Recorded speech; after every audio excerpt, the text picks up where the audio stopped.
Kita bangkit berdiri, jemaat yang dikasihi Tuhan.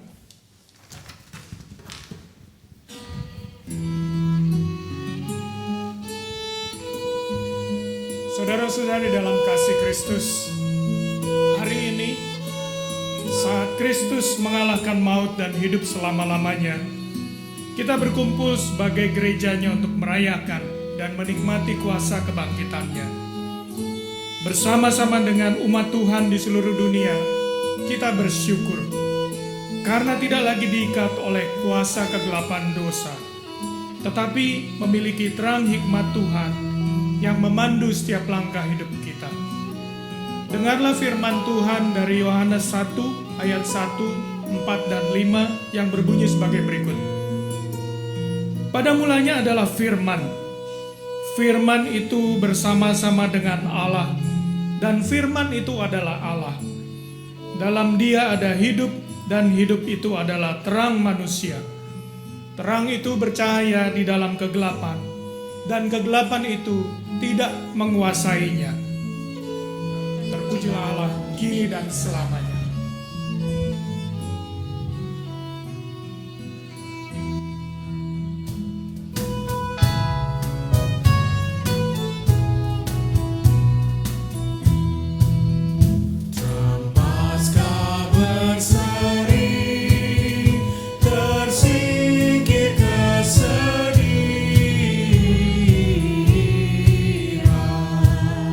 Sang Raja tersari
subuh ini terjadi karena pertolongan kita adalah di dalam nama Tuhan yang menciptakan langit dan bumi dan segala isinya, yang kasih setianya untuk selama-lamanya.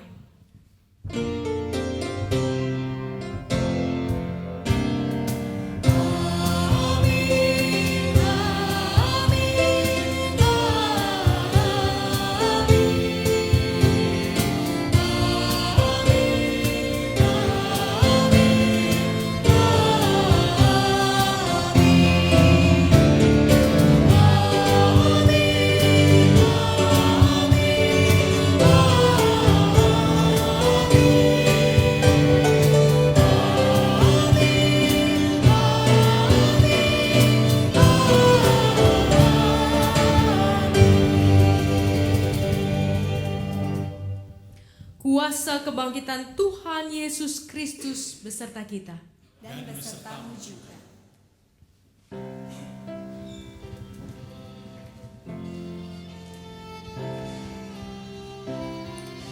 Saudara-saudaraku, Kristus adalah Raja hidup kita yang mulia. Kesetiaannya untuk memilih cinta kasih demi keselamatan kita tidak sia-sia. Maut tidak berkuasa lagi. Mari ikut Kristus yang menang. Mari tinggalkan kuasa kegelapan. Mari bangkit bersama kuasa kasih-Nya. Biarlah puji-pujian dan hormat kita bagi Kristus, Raja yang agung, tetap untuk selama-lamanya.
Sungguh kami bersyukur ya Tuhan atas segala kasih dan anugerah yang telah Engkau berikan kepada kami.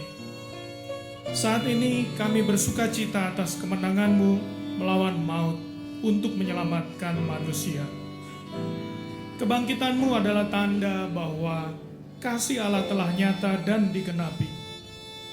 Kebangkitan-Mu adalah bukti Engkau adalah juru selamat dunia dan penebus kami, manusia yang berdosa. Kebangkitan yang membawa kehidupan dan harapan akan masa depan yang penuh sukacita. Bangkitkanlah kami pula ya Tuhan dari kematian rohani, ketika kami hidup dalam kemunafikan dan kesalehan palsu. Ketika kami melakukan kekerasan, juga pembiaran atas ketidakadilan yang dialami sesama. Ketika kami hidup dikuasai hawa nafsu dan keegoisan yang menindas sesama kami. Bangkitkanlah dan terangilah hidup kami dalam kuasa Roh-Mu yang kudus. Terpujilah Engkau ya Tuhan.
Marilah kita mendengar firman Tuhan yang menjadi petunjuk bagi kita di dalam hidup yang baru, yang telah dibebaskan oleh kebangkitan Kristus, sesuai dengan Matius 22 ayat 37-40. Jawab Yesus kepadanya, "Kasihilah Tuhan Allahmu dengan segenap hatimu dan dengan segenap jiwamu dan dengan segenap akal budimu.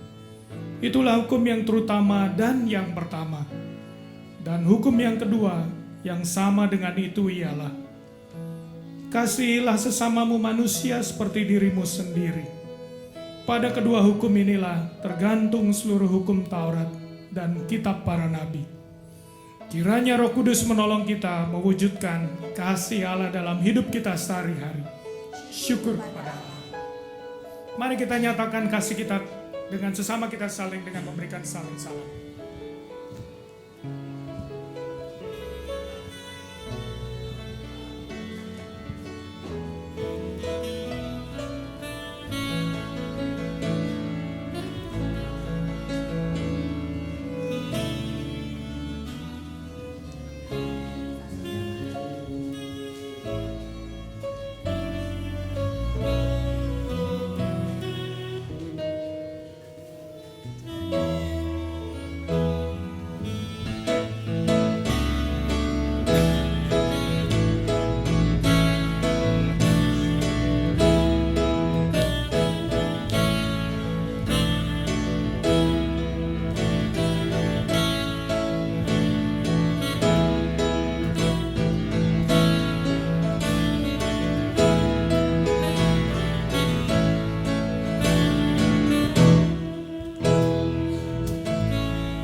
Di dalam hatiku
Mari kita berdoa. Tuhan, Engkau ada dalam hati kami. Engkau hidup bersama dengan kami, menuntun dan menerangi jalan kami.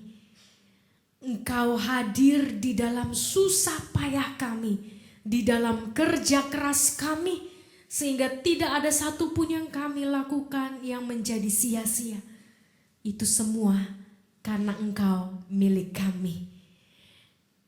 Kami mensyukuri itu semua Tuhan, dan di pagi hari Paskah ini kami mau semakin mampu melihat kuasa kebangkitan hadir dan tersedia setiap hari bagi kami. Hingga kami menjadi anak-anak Tuhan yang tidak takluk oleh dunia, tapi menaklukkan dunia. Tolong kami Tuhan, karena tetap yang kami butuhkan adalah Engkau.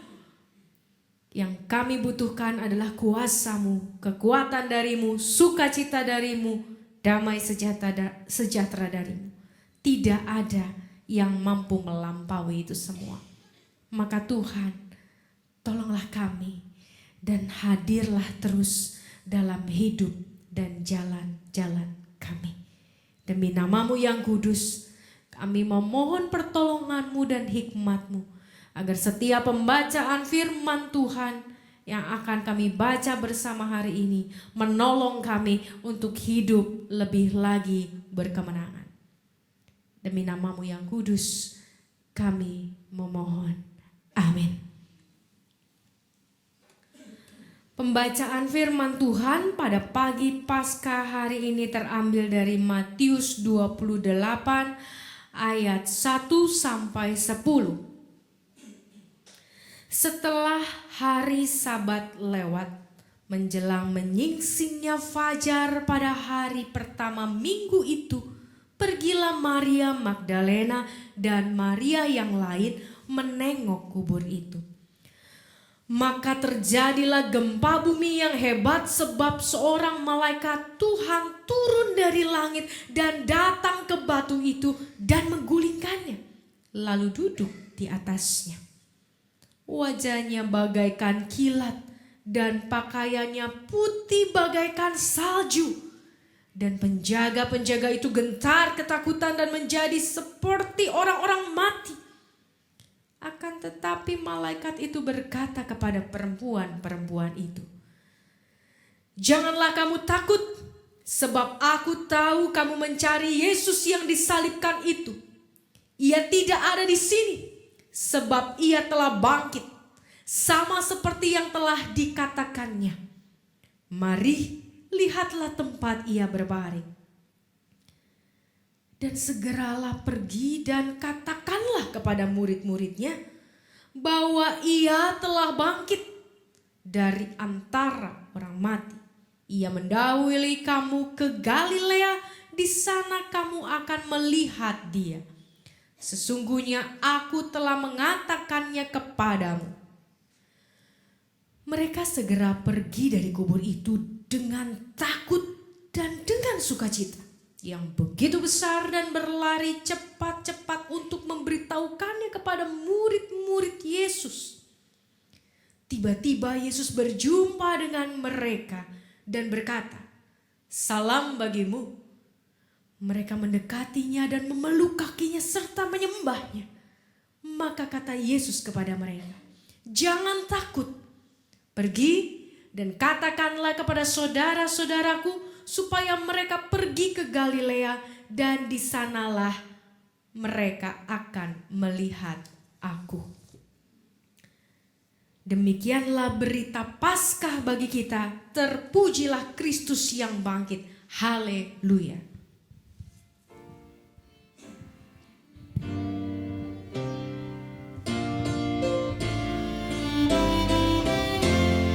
Yesus telah bangkit di dalam kemuliaannya. Haleluya, oh haleluya. Kita bersyukur menghayati kemenangannya. Haleluya, haleluya. Haleluya, haleluya.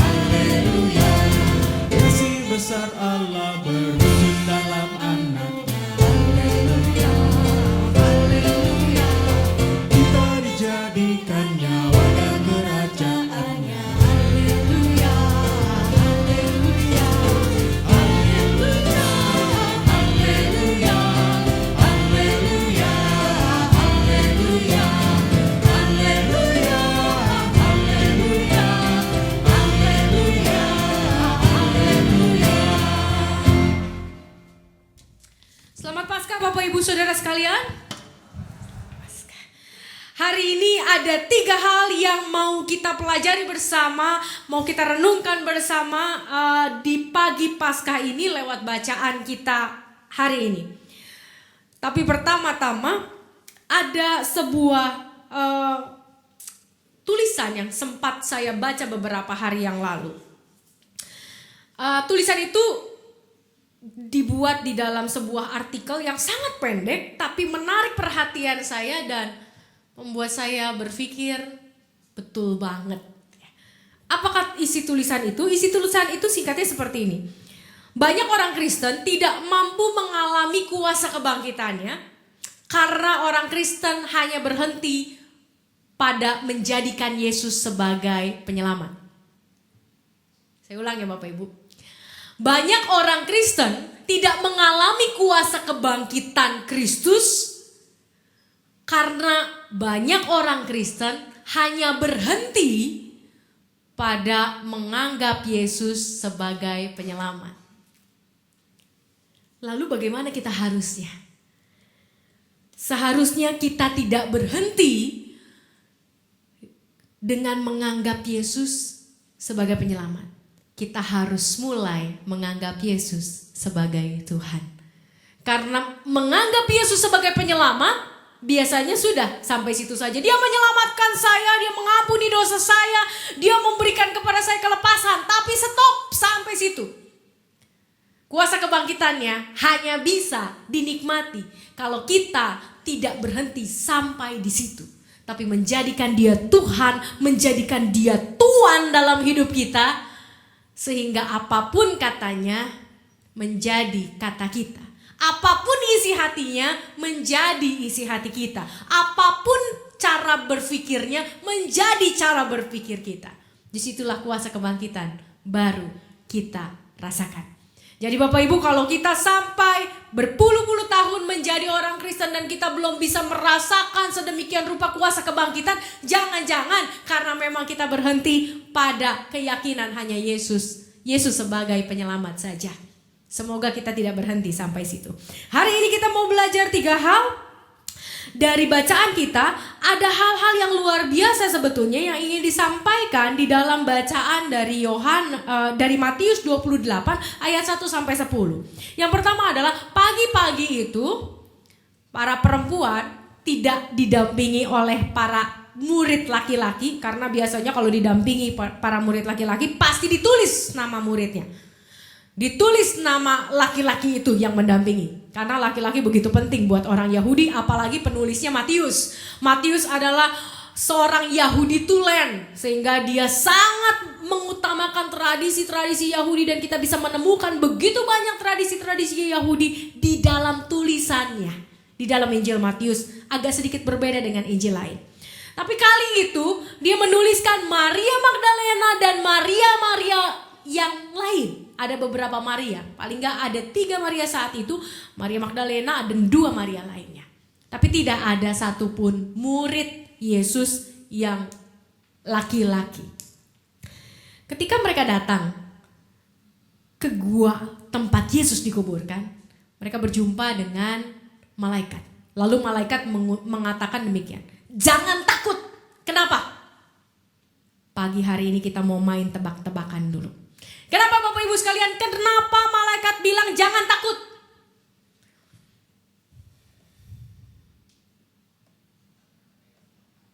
Karena apa Bu? Karena mereka sedang takut. Betul, pertama karena mereka sedang takut. Karena mereka sedang takut, kenapa mereka takut? Mereka sedang dikejar-kejar oleh orang-orang Romawi, oleh imam-imam kepala. Karena betul-betul dijaga tuh. Sebelumnya kan Yesus pernah ngomong bahwa saya akan bangkit.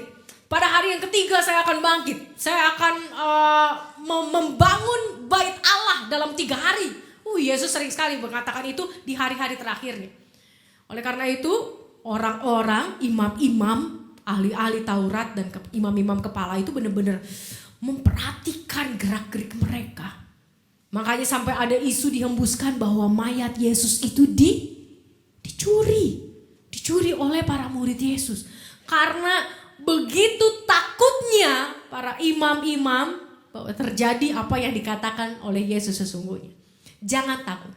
Tapi ada hal lain yang ingin disampaikan oleh malaikat sesungguhnya. Kenapa dikatakan jangan takut? Karena tidak perlu takut mencari Tuhan. Orang yang betul-betul mencarinya tidak perlu takut. Orang yang betul-betul merindukannya tidak perlu takut dalam menghadapi hidup. Orang yang berharap kepadanya, orang yang menaruh pengharapannya, menaruh hatinya, mencari kehendaknya tidak perlu takut di dalam hidup. Karena pasti dipimpin. Karena pasti dipimpin. Karena pasti pilihan-pilihannya itu menjadi pilihan-pilihan yang sudah dia gumulkan, sudah dia doakan. Karena dia mencari Kristus, maka hidupnya tidak punya ketakutan lagi. Bukan berarti dia berubah dari manusia jadi malaikat. Enggak. Tapi orang-orang yang sungguh-sungguh mencari Yesus itu tidak perlu takut. Dan yang luar biasanya ada hal yang menarik di sini adalah para perempuan ini mencari ke kubur Yesus ketika Yesus sudah mati. Sedangkan begitu banyak orang yang mencari Yesus justru ketika dia hidup, ketika masih banyak mukjizat-mukjizat yang dilakukannya, orang-orang berbondong-bondong mencari dia. Selama masih ada mukjizat, orang cari dia. Tapi para perempuan ini justru di dalam ketidakadaan, tidak hadirnya Yesus, mereka tetap cari Yesus. Berarti apa Bapak Ibu? Ada sebuah kerinduan yang besar untuk senantiasa bertemu dengan Yesus. Dan mereka datang ke kubur bukan hanya untuk lihat benar gak ya Yesus bangkit. Karena percaya sama Yesus sama mencobai Yesus itu kadang-kadang Bapak Ibu. Beda tipis. Misalnya begini. Saya yakin dan percaya Tuhan akan pimpin saya. Hari ini saya pasti akan sukses dalam meeting di kantor ataupun mengerjakan pekerjaan-pekerjaan yang lainnya termasuk ujian. Kan Tuhan janji mau tolong saya. Jadi saya yakin dan percaya saya akan ditolong. Tapi kagak pakai persiapan. Itu namanya nguji Tuhan. Bukan percaya sama Tuhan. Oke. Beda ya, tapi bedanya tipis. Kita gak akan pernah tahu hati orang ketika orang itu betul-betul Tuhan saya percaya dan jadilah kehendakmu, bukan kehendak saya. Tapi banyak orang mengatakan saya percaya saya bisa melakukan A, B, C, D karena Tuhan beserta saya. Padahal dia sedang menguji Tuhan. Lihat nih ya, saya yakin kok Tuhan ada sama saya, tapi kalau gak ada, gitu ya. Menguji Tuhan dan percaya sama Tuhan tuh ternyata beda tipis Bapak Ibu. Orang-orang yang sungguh mencarinya pasti akan menghormati apapun yang jadi putusannya. Termasuk ketika kita sama-sama menunggu hasil dari KPU. Bikin deg-degan gak Bapak Ibu? Papa mama mertua saya disangir sampai naik tensinya. Gara-gara takut kenapa-napa di Jakarta. Teleponin tiap hari, gimana di Jakarta aman gak? Di Jakarta aman gak? Aman mama, gak aman papa. Kenapa? Stres kita. Tiap lihat berita, aduh bikin stres. Naik kita petensi gitu ya. Tekanan darahnya jadi naik. Tapi Bapak Ibu kalau andai kata Tuhan berkehendak, bukan orang yang kita pilih, bukan pemimpin yang kita pilih, mau bilang apa kita? Kita percaya kok Tuhan, saya mau pemimpin yang terbaik dan Tuhan pasti berikan yang terbaik menurut kepengen kita kan. Tapi ternyata kalau enggak, kita mau marah gak sama Tuhan? Gak boleh marah sama Tuhan. Kalau andai kata, menurut perhitungan, real count, bukan quick count lagi ya, KPU ternyata bukan pilihan kita yang menang, maka kita harus legowo. Karena berarti Tuhan mau kita belajar sesuatu. Itu artinya jangan takut. Jangan takut. Apapun yang ada di depan kita ketika kita betul-betul mengandalkan Tuhan, Tuhan pasti yang mengontrolnya. Jangan takut. Pesan yang kedua adalah dan sekarang pergilah. Dan sekarang pergilah. Bahwa para perempuan itu disuruh pergi sama malaikat itu. Dan sekarang pergilah, sampaikanlah kepada murid-muridnya. Kalau kata malaikat itu, sampaikan kepada murid-muridnya. Perempuan saat itu bukanlah orang yang dipercaya. bukan orang yang sanggup membawakan berita besar dan kemudian para laki-laki akan mendengar, memasang telinga kepada seorang perempuan, kepada 3 orang perempuan sekalipun. Bukan hal yang mudah bagi mereka untuk pergi. Dan pada saat itu hati murid tuh lagi pada kecut, lagi pada takut, lagi pada sedih, lagi pada galau, ngerasa bersalah karena ninggalin Yesus sendirian. Karena yang berdiri benar-benar dekat salib hanya Maria dan Yohanes. Hanya 2 orang itu yang berdiri sampai akhir Yesus menutup mata dan menghembuskan nafas terakhir. Sisa murid yang lain entah kemana. Bapak Ibu, kalau kita lagi galau, lagi sedih, lagi pedih, lagi marah, lagi kecewa sama diri sendiri dan kecewa juga terhadap Yesus karena Yesus tidak bisa menjadi seorang Mesias yang diharapkan. Orang mau kata apa juga gak ada yang masuk biasanya. Betul? Kalau kita lagi kedukaan, kita lagi ditinggal orang yang terkasih, lalu saya misalnya datang ke jemaat yang sedang berduka, Tuhan pasti tolong, ada rencana indah. Saat itu mungkin dia ngumpat dalam hati, ini pendeta kagak tahu diri, lu nggak tahu apa yang gue rasain, lu nggak tahu betapa terlukanya gue, lu nggak tahu betapa kehilangannya gue. Walaupun mungkin pada akhirnya memang ada rencana indah dan baik dari Tuhan, tapi saat itu nggak bisa masuk, apapun nggak bisa masuk. Kalau bisa masuk itu puji Tuhan luar biasa. Kenapa hati dan pikiran lagi kacau balau? Kalau rumah kita lagi kacau balau, mau masukin barang baru nggak bisa masuk. Mau lewat aja susah. Kalau rumah kita lagi kacau balau. Nah Bapak Ibu, saat itu suruh pergi. Sama seperti kita juga disuruh pergi. Disuruh perginya kemana? Ke orang yang lagi kacau balau.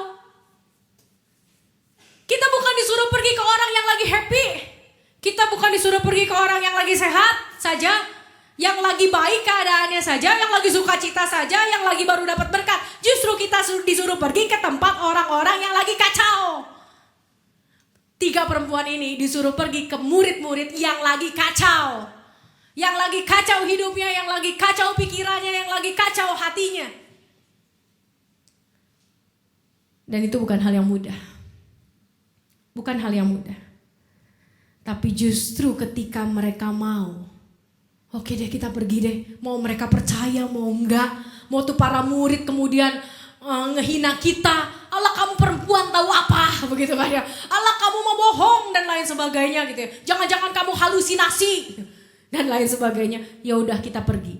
Dan ketika 3 perempuan itu memutuskan untuk pergi, apa yang terjadi? Apa yang terjadi Bapak Ibu? Mereka berjumpa dengan Yesus.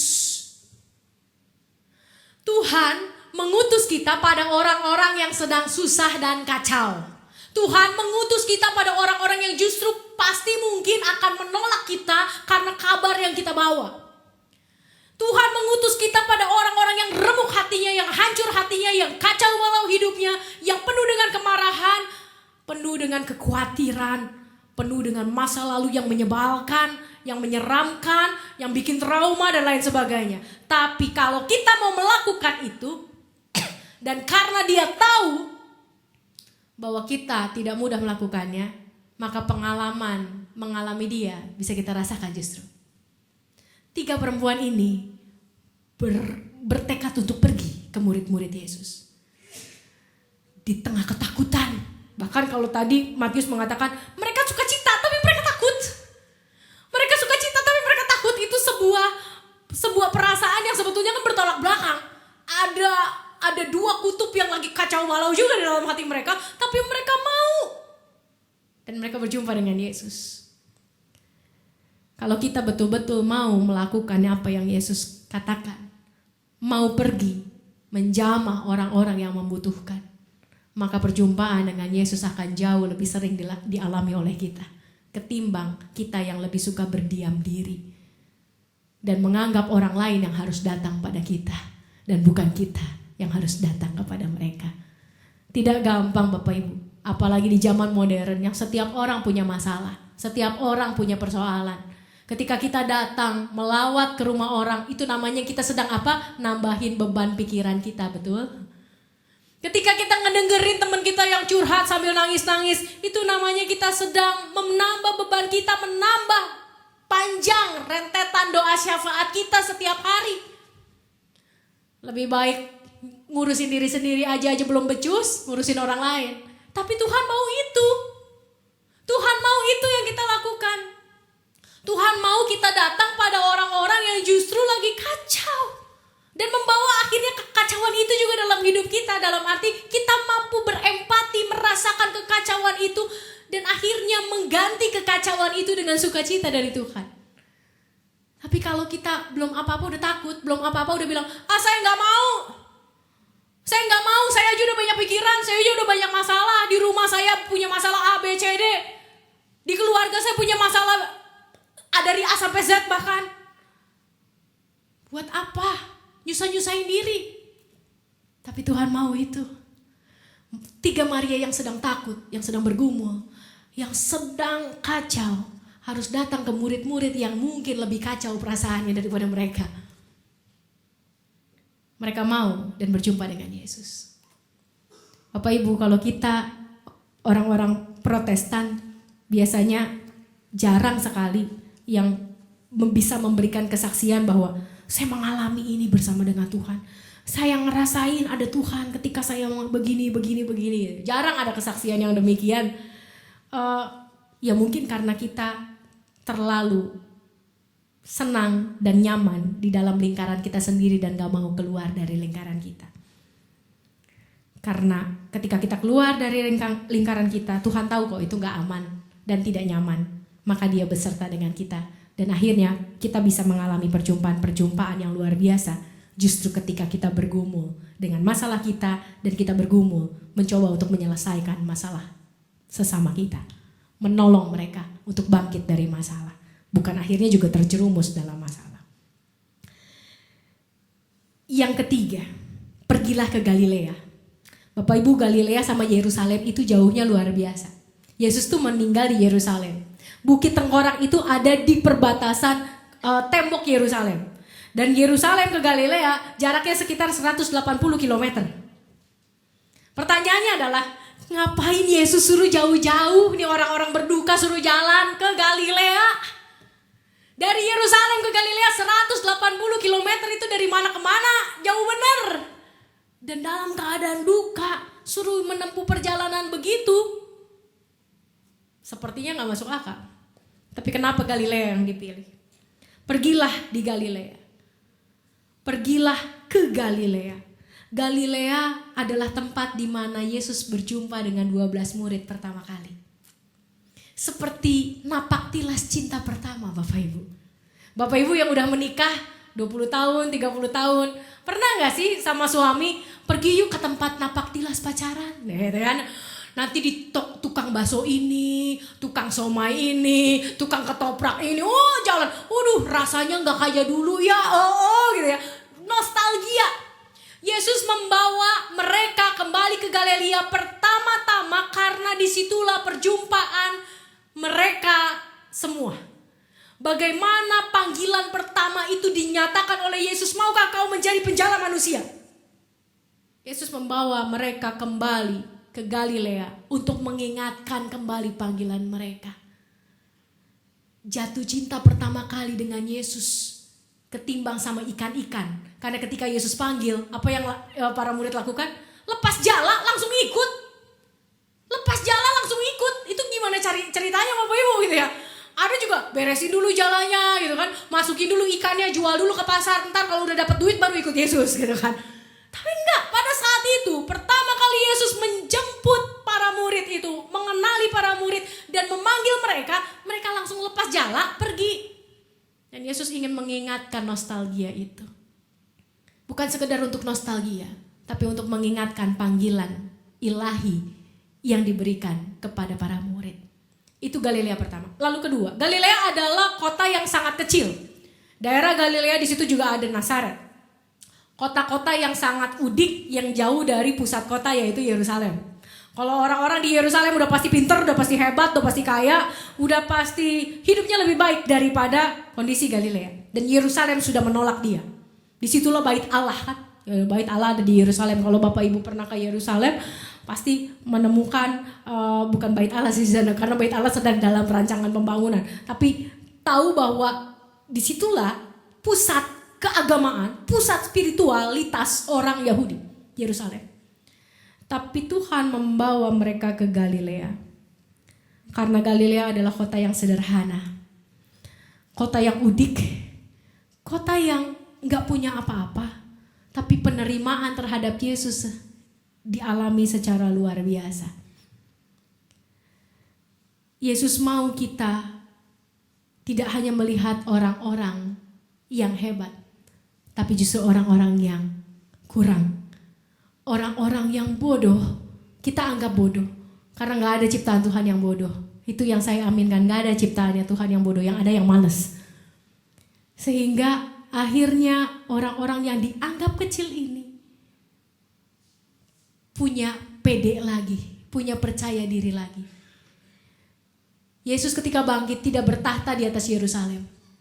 Tapi Yesus yang telah bangkit justru mau bertahta di tempat yang kecil, di tempat yang sederhana untuk mengangkat derajat orang-orang yang sederhana itu. Dan ada hal satu lagi yang menarik ketika Yesus berjumpa dengan 3 perempuan ini. Dia katakan apa? Kalau malaikat katakan, sampaikan kepada murid-muridku. Sampaikan kepada murid-muridku, pergilah ke Galilea dan aku akan menjumpai mereka di sana. Tapi ketika Yesus berjumpa dengan 3 orang perempuan ini, yang dia katakan apa? Coba Bapak Ibu cek Alkitabnya. Beda dengan yang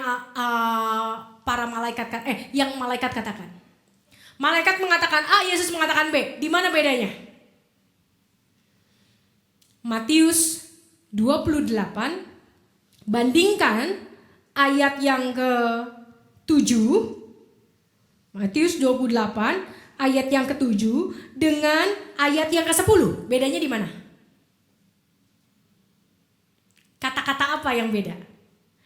Di ayat 7 dikatakan, dan segeralah pergi dan katakanlah kepada murid-muridnya. Sedangkan ketika Yesus mengatakannya sendiri, jangan takut, pergi dan katakanlah kepada saudara-saudaraku. Beda ya? Kenapa dia malaikat juga gak bilang katakanlah kepada saudara-saudaranya? Atau Yesus yang mengatakan juga katakanlah kepada murid-muridku. Kenapa dari kata murid berubah jadi saudara? Disitulah kuasa kebangkitan sedang dinyatakan oleh Kristus. Ketika dia bangkit, dia tidak memposisikan dirinya lebih tinggi daripada murid. Padahal dari awal udah tahu bahwa dia lebih tinggi dari murid posisinya. Tapi ketika dia bangkit, dia bukannya menambah tinggi posisinya bahwa nih gue nih Tuhan nih, gue nih Raja nih, gue nih penyelamat nih, gue Mesias. Dia tidak memposisikan dirinya lebih tinggi, tapi justru dia mengangkat yang di bawah ini menjadi sejajar.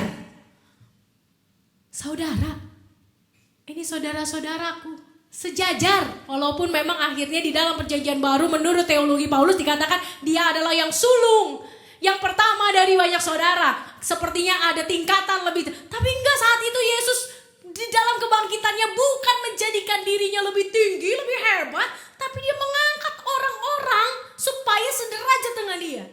Dan itu yang harus gereja lakukan.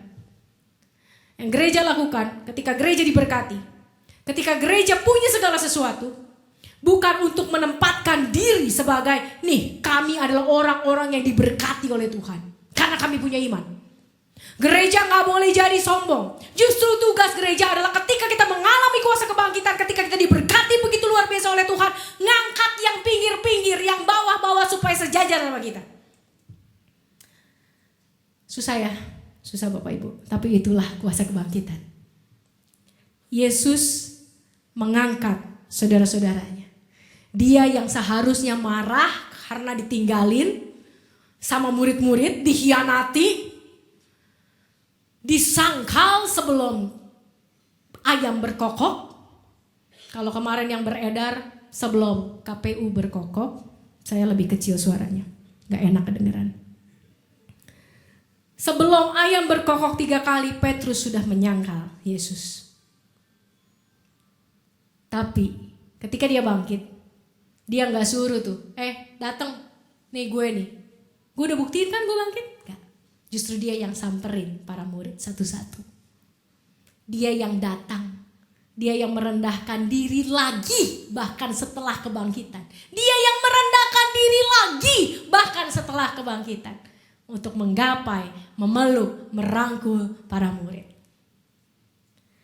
3 hal yang hari ini kita pelajari Bapak Ibu. Jangan takut. Orang yang sungguh-sungguh cari Tuhan, hidup yang gak perlu takut. Karena kalau betul-betul cari Yesus, pasti hidup itu akan lurus dan mulus. Mulusnya dalam arti, andai kata ada susah, bisa dilewati. Bukan berarti mulus benar-benar mulus, gak ada susah. Gak seperti itu. Yang kedua, pergilah. Jangan ada di lingkaran kita saja, pergilah. Pergilah sampaikan kepada orang-orang yang rusak, kepada orang-orang yang menyebalkan, orang-orang yang justru pernah menyakiti hati kita, melukai kita, membuat kita merana, membuat kita sedih, membuat kita marah, membuat kita merasakan segala perasaan yang tidak enak. Pergilah kepada mereka. Untuk apa? Bukan untuk mengutuk, tapi untuk menyampaikan kabar baik. Pergilah. Susah? Luar biasa. Karena kita harus menekan dulu ego kita. Kita harus menghapus dulu sakit hati kita, baru kita bisa pergi sama ke orang yang pernah menyakiti kita dan mengatakan, aku mengasihimu. Kalau kita gak lepasin tuh marah, gak bakal. Ngelihat mukanya aja kita udah buang muka. Kalau bisa dilempar nih muka jauh-jauh begitu ya, begitu ngelihat muka. Ya orang yang pernah nyebelin, pernah menyakiti hati kita. Gak gampang Bapak Ibu. Tapi Tuhan minta, pergilah. Pergilah kepada mereka yang rusak. Pergilah kepada mereka yang butuh kekuatan, pengharapan, yang mungkin sedang tidak bisa mendengar, yang mungkin tidak bisa menerima apapun yang kita katakan, sehingga ketika kita sampaikan mereka menolak, mereka marah. Mereka benci kita, mereka membuang kita, ya gak apa-apa, at least katakan. Katakan apa yang baik, katakan apa yang membangun, katakan apa yang baik, yang manis didengar dan lain sebagainya, yang membawa kebenaran kepada mereka. Dan yang ketiga, pergilah ke Galilea. Mereka yang kecil, kita angkat. Mereka yang kurang, kita didik.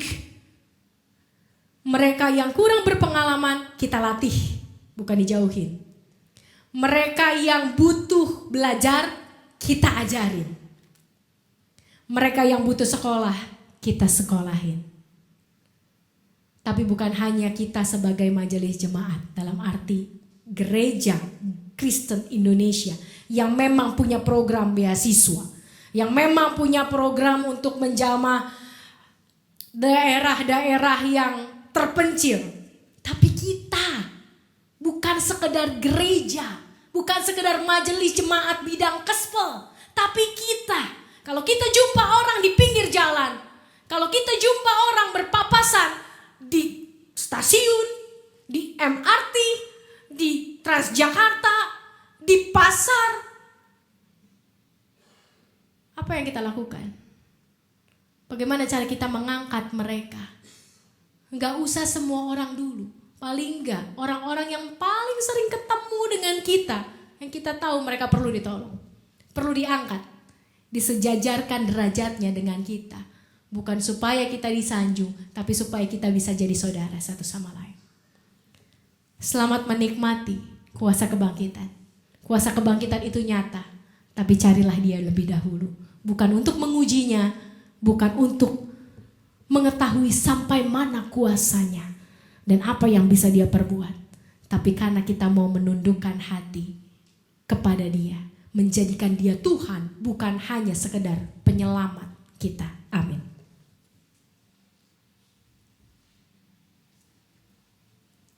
Saat teduh bagi kita semua.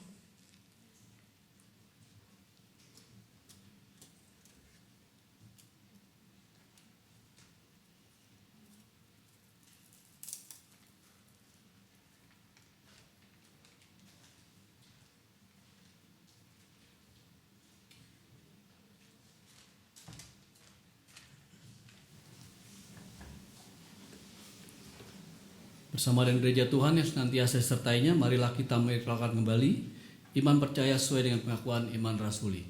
Aku percaya pada Allah, Bapa yang Maha Kuasa, Khalik langit dan bumi, dan pada Yesus Kristus, anak yang tunggal Tuhan kita, yang dikandung dari Roh Kudus, lahir anak darah Maria, yang menderita sengsara di bawah pemerintahan Pontius Pilatus, disalibkan, mati dan dikuburkan, turun dalam kerajaan maut. Pada hari yang ketiga bangkit pula dari antara orang mati, naik surga, duduk sebelah kanan Allah, Bapa yang Maha Kuasa. Dan dari sana ia akan datang untuk menghakimi orang hidup dan yang mati. Aku percaya pada Roh Kudus, Gereja yang kudus dan persekutuan orang kudus, pengampunan dosa, kebangkitan orang mati dan hidup yang kekal.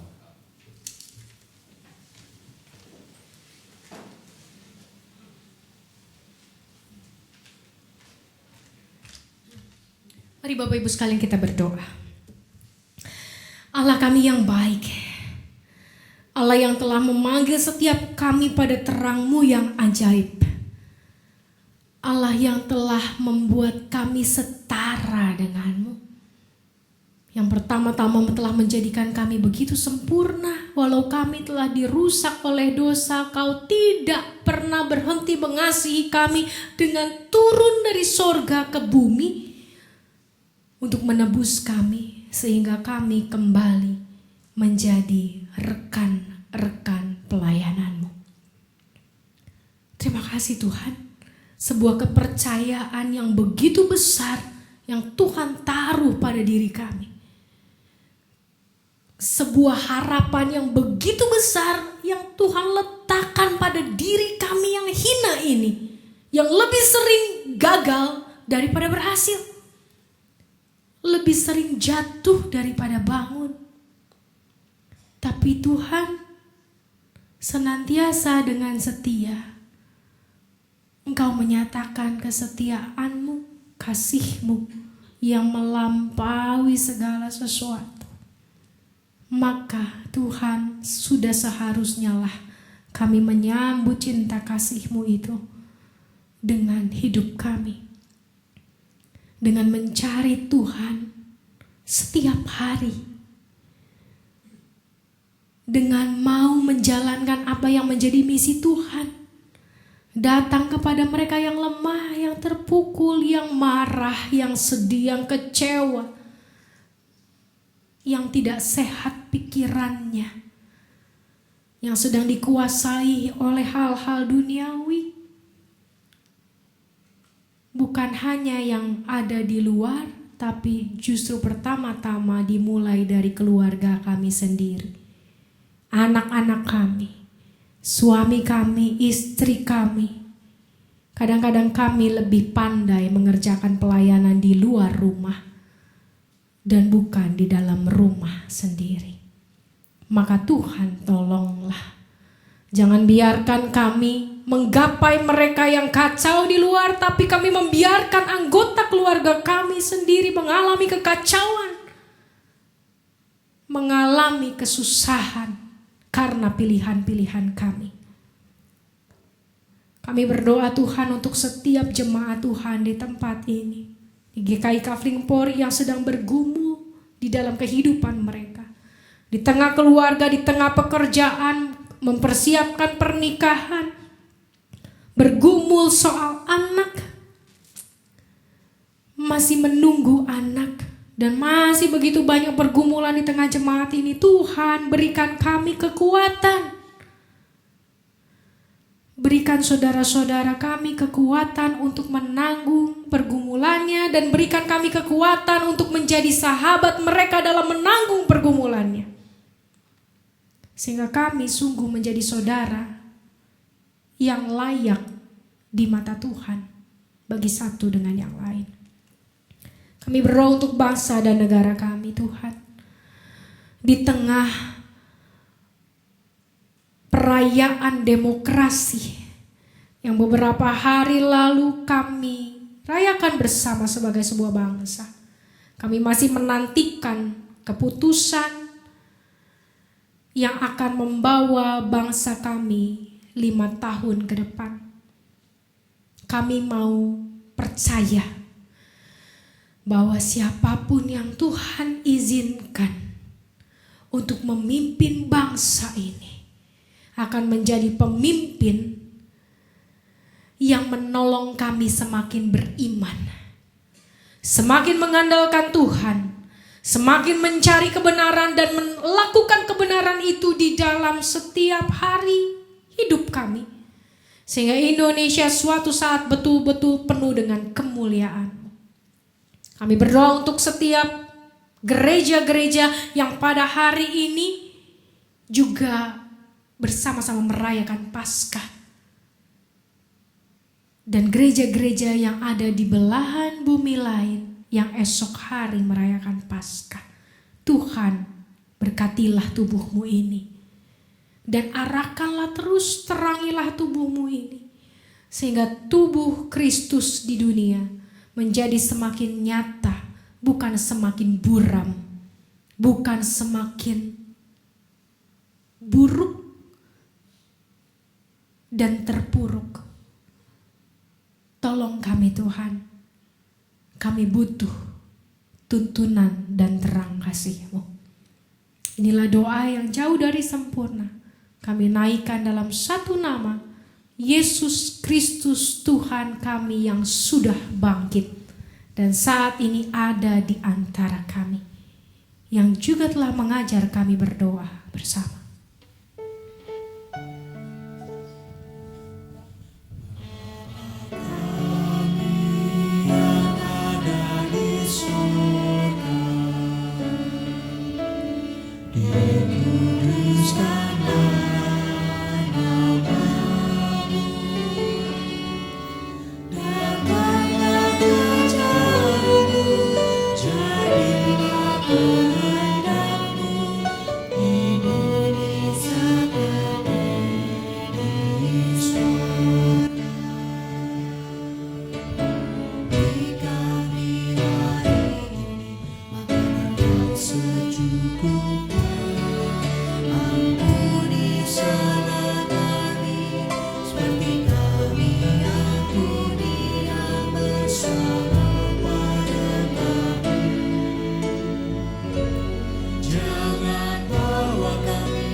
Firman Tuhan dalam Mazmur 54 ayat 8 berkata, "Dengan rela hati aku akan mempersembahkan korban kepadamu, bersyukur sebab nama-Mu baik ya Tuhan." Mari kita nyatakan ucapan syukur kepada Tuhan melalui persembahan saat ini. Ingatlah, Tuhan menghendaki kita untuk selalu mengucap syukur dengan segenap hati, serta memuliakan nama-Nya melalui karya hidup kita di dunia.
Jemaat diundang untuk bangkit berdiri.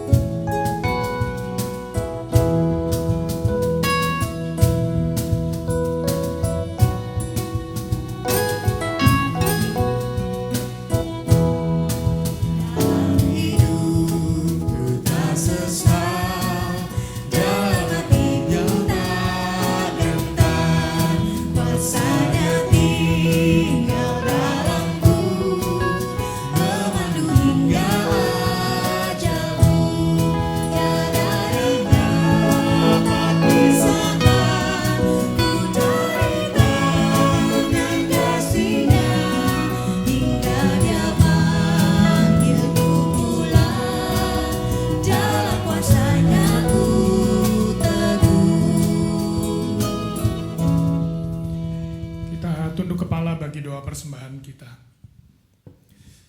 Tuhan yang telah bangkit, menang, dan kami rayakan hari ini, dan akan kami terus muliakan sepanjang masa. Kami datang dengan ucapan syukur kami, yang kami percaya pun datangnya daripada Engkau. Tuhan terimalah, Tuhan layakan, Tuhan kuduskan, dan Tuhan pakai persembahan ini bagi pekerjaan tangan Tuhan, di tengah jemaat ini maupun dimanapun Tuhan akan berkarya. Tuhan juga mau menolong setiap tangan yang mengelolanya, untuk dengan penuh takut akan Tuhan dan tanggung jawab, kami boleh mengelolanya dengan baik. Terima kasih ya Tuhan, kami naikkan doa persembahan ini dalam nama Tuhan Yesus Kristus. Amin.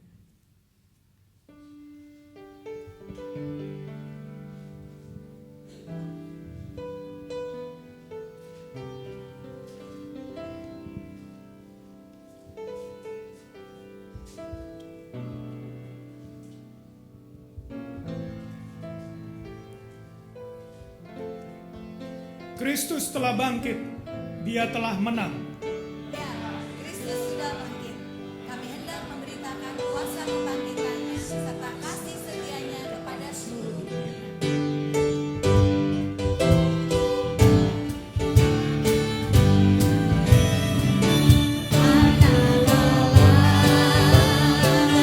Yesus tampaknya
Jangan takut, pergilah dan beritakanlah kebangkitan Kristus dan angkatlah sesamamu manusia dengan kasih Kristus.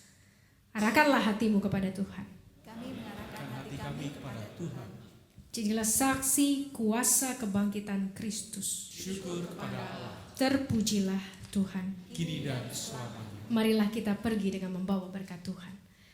Kiranya kuasa kebangkitan yang telah memanggil setiap kita untuk bersekutu, bersatu menjadi gereja dan tubuh Kristus yang akan terus meneguhkan, menguatkan, mengokohkan, dan mempersatukan kita dari hari ke hari menjalankan tugas dan panggilan kita. Karena dari Dialah kuasa kekuatan dari sekarang sampai selama-lamanya. Amin.